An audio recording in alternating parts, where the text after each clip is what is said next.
തിരിച്ചിറങ്ങുമ്പോഴാണ് guys full കോട, road കാണാൻ പറ്റുന്നില്ല.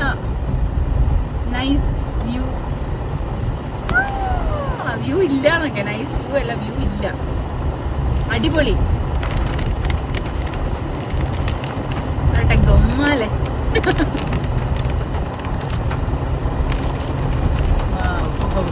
പതിയെ പോയാതി. ഇത്രേ ഞാൻ ആഗ്രഹിച്ചുള്ളൂ. ഇതാണ് ഞാൻ ആഗ്രഹിച്ചിരിക്കുന്ന. ശരി എടാ, ഇവിടെ ആടാ നമ്മൾ അന്ന് ഹോട്ടലിൽ ഫുഡ് കഴിച്ചേ. ഇപ്പൊ ഇല്ല. അവിടുത്തെ ഫുഡ് നല്ലതായിരുന്നു കേട്ടോ. ഇതൊക്കെ റിസോർട്ടുകളും പരിപാടികളും ഒക്കെയാണ്. സ്റ്റേ ഫംഗ്ഷനുകളൊക്കെ നടത്താൻ പറ്റും.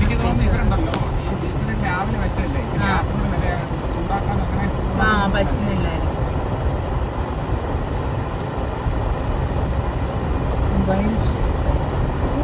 ഭയങ്കരം തന്നെ കേട്ടോ. ഒന്നും കാണുന്നില്ല, ലിറ്ററലി സീറോ.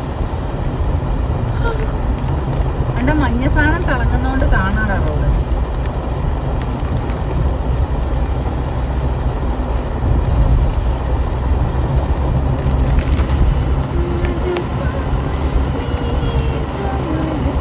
ഇവിടെ എല്ലാം ഒരുപാട് ഹോം സ്റ്റേകളും പരിപാടികളൊക്കെ ഉണ്ടതാണ്. ഈ ഒരു ക്ലൈമറ്റ് എൻജോയ് ചെയ്യാൻ, കേരളത്തിൽ അകത്ത് തന്നെ എൻജോയ് ചെയ്യാൻ താല്പര്യമുള്ളവർ കാസർഗോഡ് റാണിപുരത്തേക്ക് വരിക. ഓ അടിപൊളി, ഇവിടെ ഭയങ്കരമായല്ലോ. ഇങ്ങനത്തെ ചായ പോയിന്റുകളൊക്കെ, ടീ പോയിന്റുകളൊക്കെ ഉണ്ട്. അപ്പുറ സൈഡ് ഫുള്ളും പോയി, ഒന്നുമില്ല. ഇതാ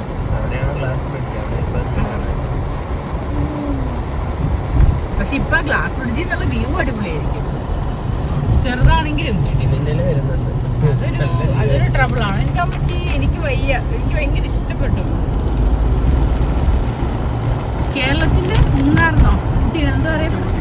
കേരളത്തിന്റെ ഊട്ടി എന്നറിയപ്പെടുന്നത് എന്തുകൊണ്ടാണെന്ന് ഇപ്പോ ക്ലിയർ ആയി.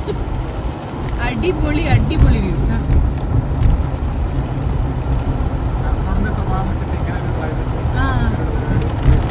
എക്സാക്ട്ലി.